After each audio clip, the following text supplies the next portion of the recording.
Hey, this is Dallin, and I'm going to open up this Dell Optiplex. I'm kind of using this as a makeshift home media server. I've already got two SATA drives in here. They're not very big, but I've got them in here, and so I'm going to just see if I can add some extra storage. So I'm going to open this guy up.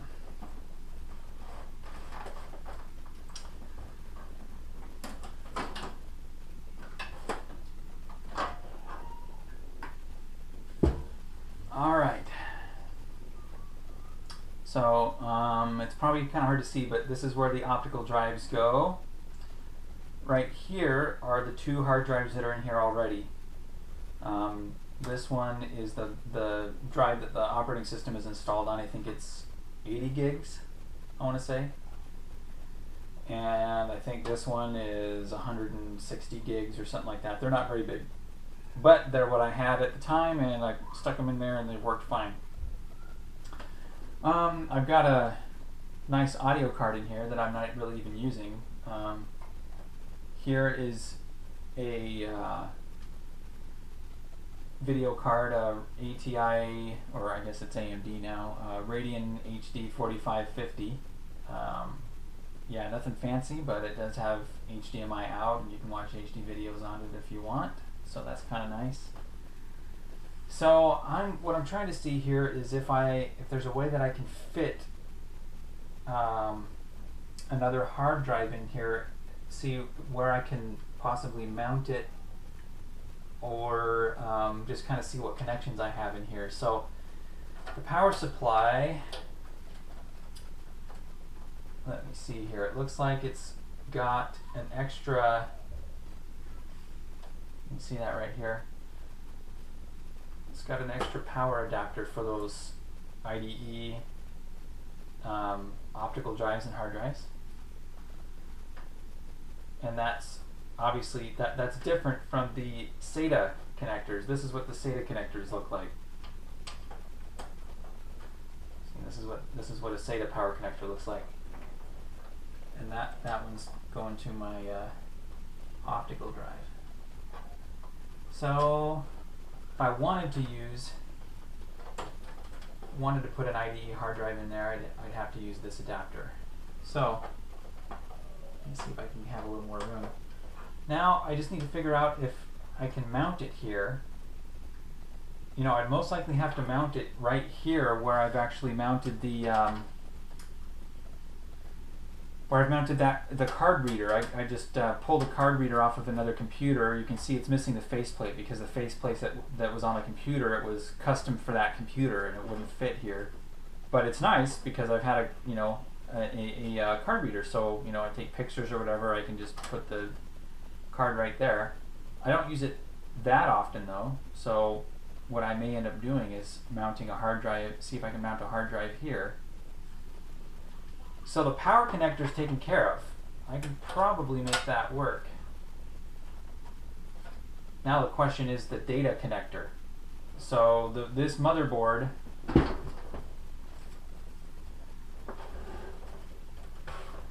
can see here, this motherboard has data connectors here, SATA data connectors. It has 1, 2, 3, 4 SATA connectors. But I do not see any IDE connectors here. This one is just for a, I don't know if you can see it, this one here is for a floppy drive. Yeah, who uses those anymore, right? So yeah, I do not see like a onboard IDE connector, but I just so happen to have a PCI card I could probably stick there, and I can probably take this sound card out because I don't even use it. I don't even have it hooked up to the sound right now. I'm just using it as a home server. So I can stick a PCI to IDE adapter in here, and that would work as a makeshift IDE port. So yeah, let's try that. So this is what I'm talking about right here. See this guy?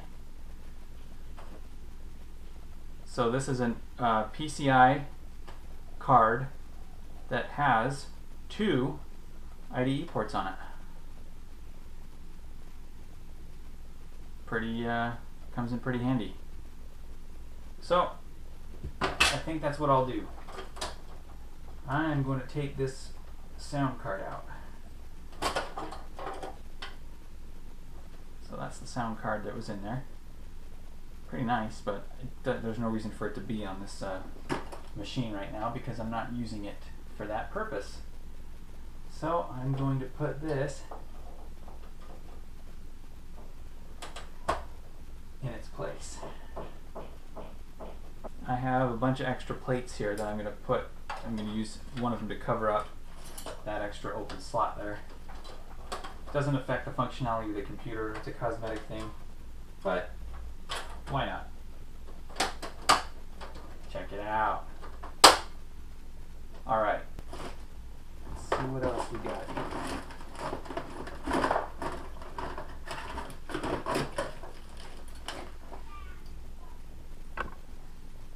Think that'll work?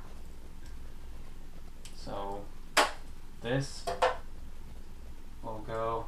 Let's see, which one of these is, you know, I don't know if it really matters which one I plug it into, but just to be sure, let me get my handy dandy little flashlight and see if I can make out any markings as to which one. Oh, here we go. So on this side it says IDE 1, IDE 2. So we'll plug it into that one.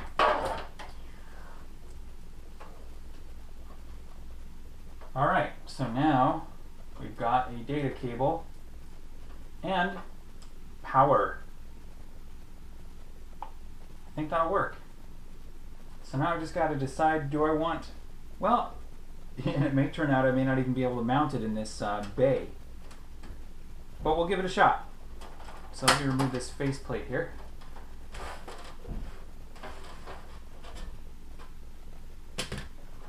And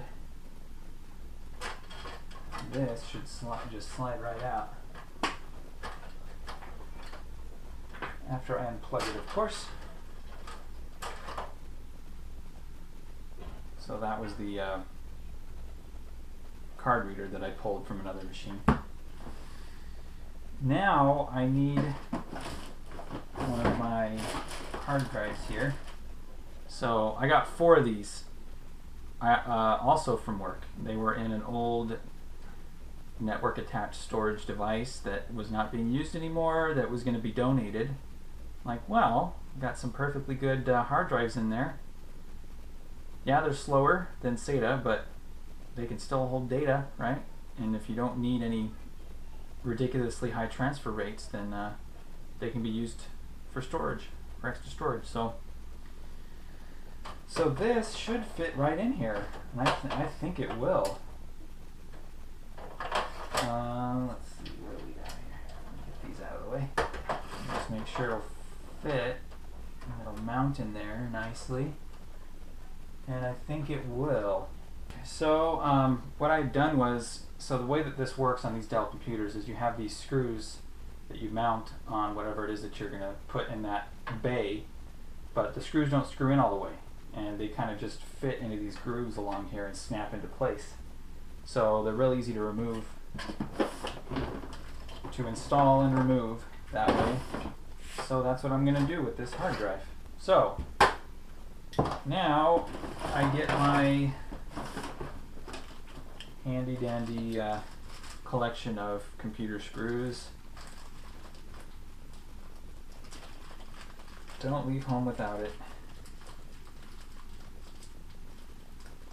Well, you can leave home without it if you're not working on computers when you leave, because there would probably be really no reason for you to have it, you know, unless you're working on computers.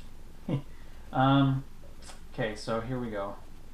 I'm going to put that there. Actually, I think I'm probably going to only need one right here, and this is just the one I'll use to you know, secure it.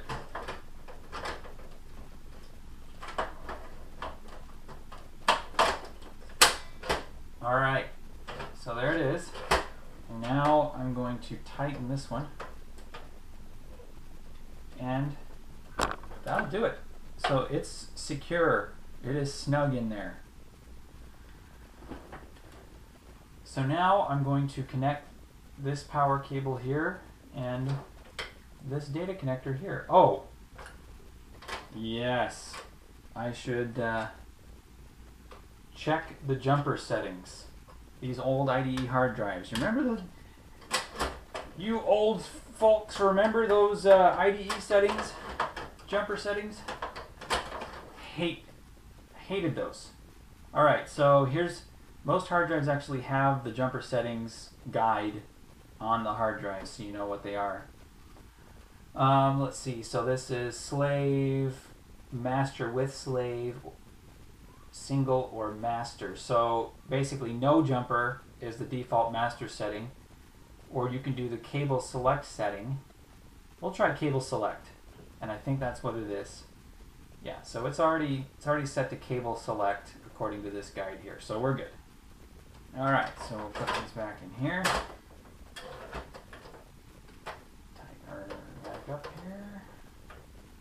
Okay, so it's mounted now. Now I just need to hook up the cables. So I'm going to try the power first.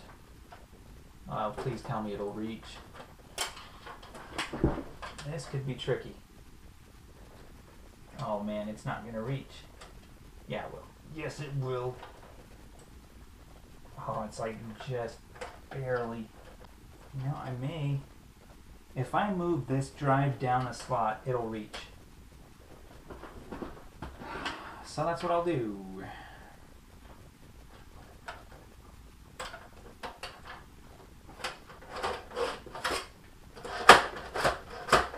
Alright, there we go. Snap! Okay. Alright. Hook this guy back up here. And check. Now, data cable. Check.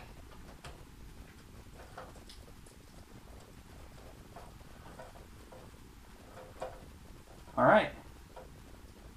So we should be good. Good to go. So now I've got 3 hard drives in this thing. The 2 SATA drives and an IDE 250 gig hard drive. Now I'm going to have to adjust the faceplate a bit.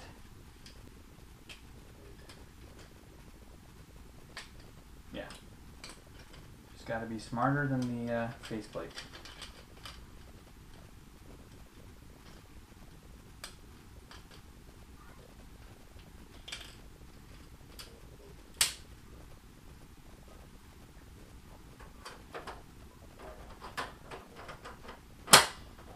And I'll see if I can find that other faceplate there to cover the hard drive. Alright, let's fire this guy up and see if it works.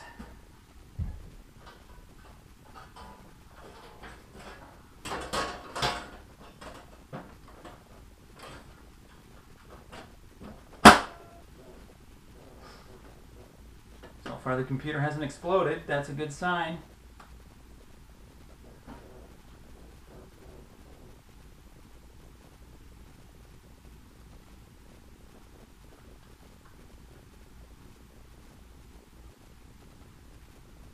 So let's see if an extra drive shows up here. Hopefully it'll recognize it and install it automatically.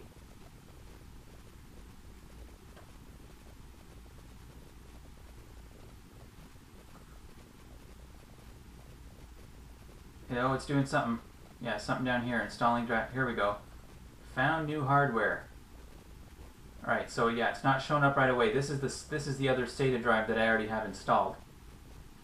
So it wants to locate and install driver software. I'll give that a shot.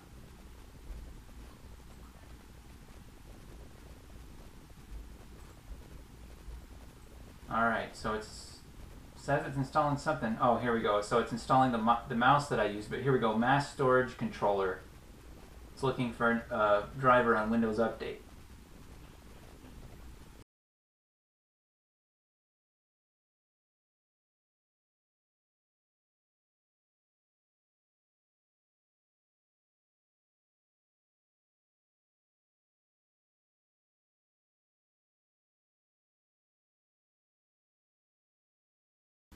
Okay, so the controller that I used, the IDE controller that I used, is apparently so old that it's hard to find drivers for it. I looked at a few different sites online, tried downloading whatever drivers I could find and installing them through the device manager in Windows, and it wouldn't work. So what I ended up doing, let me see if I can recreate it here for you just really quickly, the steps is, so you right click on computer, go to properties, click on device manager.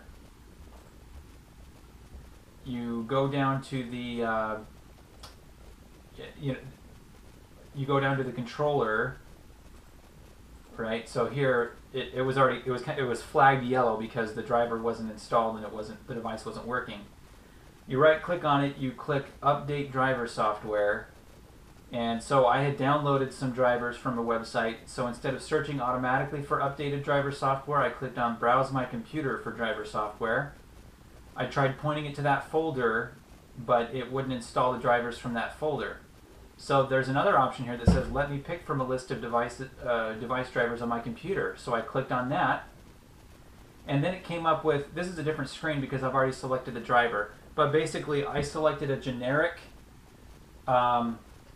Microsoft IDE driver, IDE controller driver, to see if that would work, and it did.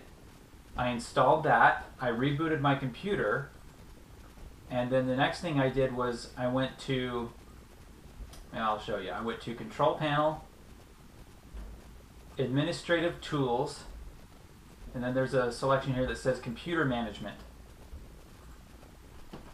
You open that up, and there's, along the left hand side here, there's a section called Storage, and you want to click on Disk Management.